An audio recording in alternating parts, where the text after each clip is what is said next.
À 6 minutes de la surface de la Lune, l'ordinateur de bord s'est mis à hurler. Programme, alarme, 12:02. À bord du module lunaire, Armstrong et Aldrin tombent vers un sol gris à des centaines de mètres par seconde. Et soudain, l'ordinateur censé les poser annonce une erreur que personne à cet instant ne comprend vraiment. Ni les astronautes, ni, tout à fait, le contrôle de mission à Houston. Il reste 20 secondes pour trancher. Continuer la descente, ou tout arrêter, à 1 km du but. Ce qui va sauver Apollo 11 dans les 4 minutes suivantes, ce n'est pas la puissance de cette machine. Elle est dérisoire. C'est la manière dont son logiciel a été pensé. Voici l'histoire de l'alarme 202.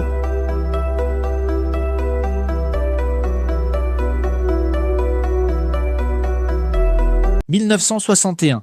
Kennedy promet la Lune avant la fin de la décennie. Mais entre la Terre et la Lune, il y a un problème que personne n'avait jamais eu à résoudre. La distance. Un signal radio met environ 1 seconde et demie à parcourir les 400 000 km. À l'aller comme au retour, c'est 3 secondes de délai. Or, lors des dernières minutes de la descente, tout se joue à la seconde. L'altitude, la vitesse, l'orientation, la poussée du moteur. Impossible de piloter un alunissage depuis Houston en différé. Il fallait que la décision se prenne à bord. Il fallait donc un ordinateur dans le vaisseau.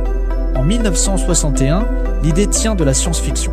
Les ordinateurs de l'époque remplissent des pièces entières, consomment des kilowatts et tombent en panne régulièrement. Le contrat est confié au laboratoire d'instrumentation du MIT, dirigé par Charles Starkdraper. La commande est presque absurde. Un ordinateur qui tient dans une trentaine de litres, qui résiste au décollage, au vide, aux radiations et qui, surtout, ne doit jamais planter au mauvais moment. Ce sera l'Apollo Guidance Computer, l'un des tout premiers ordinateurs au monde construit autour de circuits intégrés. À une époque où l'on ne sait même pas encore vraiment nommer ce qu'on est en train d'inventer, le logiciel embarqué temps réel. Regardons les chiffres en face. L'ordinateur de bord dispose d'environ 2000 mots de mémoire vive effaçable, l'équivalent de quelques kilo-octets, et d'environ 36 000 mots de mémoire morte pour le programme. Sa fréquence d'horloge, un peu plus d'1 MHz. Mis côte à côte avec un téléphone d'aujourd'hui, le rapport se compte en millions. Et pourtant, cette machine a posé des équipages sur la Lune, 6 fois, sans un seul plantage fatal. Le plus fascinant, c'est la mémoire elle-même. Le programme n'était pas gravé électroniquement, il était tissé, à la main. Des ouvrières spécialisées, souvent issues de l'industrie textile, faisaient passer un fil à travers un minuscule anneau magnétique pour coder un 1 ou à côté pour coder un 0. Autrement dit, chaque bit du logiciel d'Apollo a été enfilé physiquement, à l'aiguille, par une main humaine. On surnommait cela, avec tendresse, la mémoire des petites mains. Une fois tissé, le programme était figé, impossible à corriger. Il fallait que le code soit juste des semaines avant le vol. Pour dialoguer avec la machine, les astronautes utilisaient un petit clavier numérique. Pas de souris, pas d'écran graphique. On tapait un verbe et un nom. Un langage brut, conçu pour ne jamais laisser place à l'ambiguïté. Au MIT, l'équipe qui écrit le logiciel de vol embarqué est dirigée par une jeune mathématicienne, Margaret Hamilton. Dans les années 1960, programmer n'était pas considéré comme de l'ingénierie sérieuse. C'est elle qui, pour faire reconnaître le travail de son équipe, impose une expression qu'on trouve alors presque prétentieuse, l'ingénierie logicielle. Hamilton vient parfois travailler le soir et le week-end avec sa fille, Lorraine, 4 ans. Un jour, l'enfant joue à l'astronaute dans le simulateur, appuie sur les touches au hasard et fait planter le programme. Hamilton enquête. Lorraine a lancé une séquence de pré-lancement en plein vol simulé. Résultat, les données de navigation effacées. Elle demande à la NASA l'autorisation d'ajouter une protection contre cette erreur. On la lui refuse. Jamais un astronaute entraîné ne ferait une telle bourde. On l'autorise seulement à ajouter une note dans la documentation. Quelques mois plus tard, pendant Apollo 8, le premier vol habité autour de la Lune, un astronaute lance exactement ce programme. Les données de navigation disparaissent. On rappelle Hamilton en urgence pour les reconstituer. Elle se souvient avoir dit à ses collègues « C'est le bug de Lorraine. La leçon est centrale. Un logiciel critique ne doit pas seulement marcher quand tout va bien. Il doit survivre à l'imprévu, à l'erreur humaine. Cette philosophie va, très exactement, sauver Apollo 11. 20 juillet 1969, le module lunaire. Eagle entame sa descente motorisée. Aux commandes du logiciel d'alunissage, les programmes P63 puis P64, écrits notamment par un jeune ingénieur de l'équipe du MIT, Don Ayles. Par prudence, l'équipage a laissé allumer le radar de rendez-vous, celui qui sert normalement à retrouver le module de commande pour le retour. Mais un interrupteur est dans une position qui n'était pas prévue. Conséquence, le radar envoie à l'ordinateur un flot de signaux parasites. Le résultat est brutal. L'ordinateur reçoit environ 12 800 interruptions par seconde qui dévorent près de 15% de son temps de calcul, du temps qu'il n'a pas. Très vite, il manque de zone de travail. Ses fils internes débordent. C'est ce qu'annoncent les codes.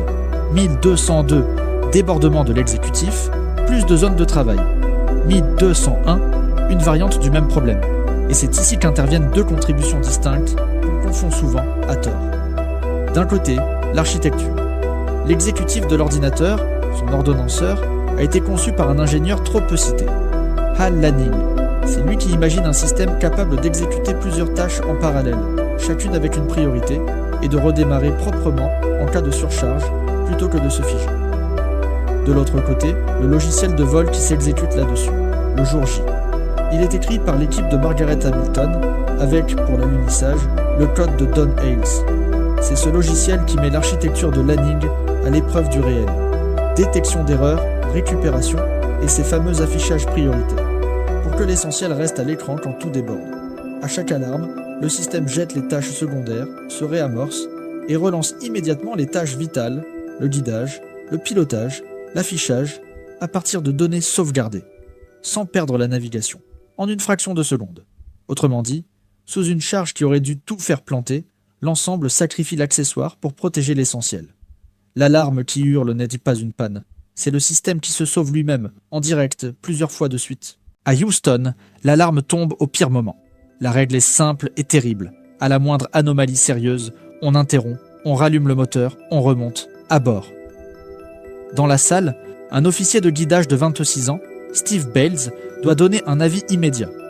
Derrière lui, un ingénieur de 24 ans, Jack Garman, a fait quelque chose de décisif quelques jours plus tôt. Il a écrit à la main la liste de tous les codes d'alarme possibles, et la réponse à donner pour chacun. Garman sait ce que signifie 1202.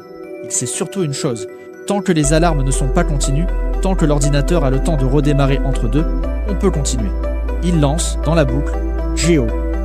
Bales le répète au directeur de vol, Jen Krantz, Geo. Krantz confirme. Une deuxième alarme retentit, puis une 1201. À chaque fois, même réponse en quelques secondes, Geo. Pendant ce temps, à bord, l'ordinateur continue de faire l'essentiel. Il guide Eagle vers le sol pendant qu'Armstrong reprend le pilotage manuel pour éviter un champ de bloc. Et puis ces mots. Houston, ici la base de la tranquillité. L'aigle s'est posé. L'ordinateur dérisoire, saturé, qui hurlait il y a quelques secondes, vient de poser deux hommes sur un autre monde. Et c'est là qu'il faut être précis. Personne, ce jour-là, n'a sauvé Apollo 11 tout seul. Il a fallu 3 noms. L'architecture de Hal Lanning, un ordinateur qui s'est hiérarchisé et redémarré.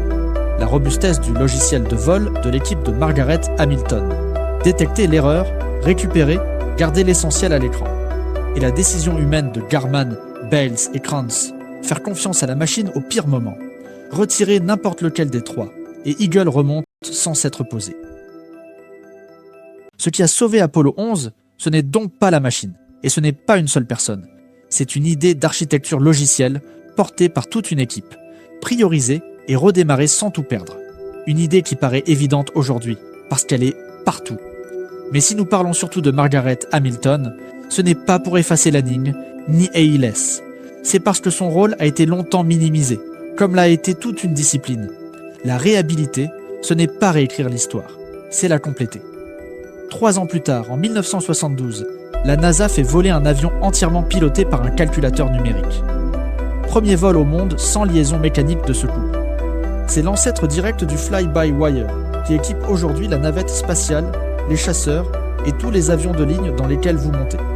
Quant à Margaret Hamilton, il aura fallu attendre 2016 pour qu'un président lui remette la médaille présidentielle de la liberté, pour un travail accompli un demi-siècle plus tôt, à l'aiguille et au clavier.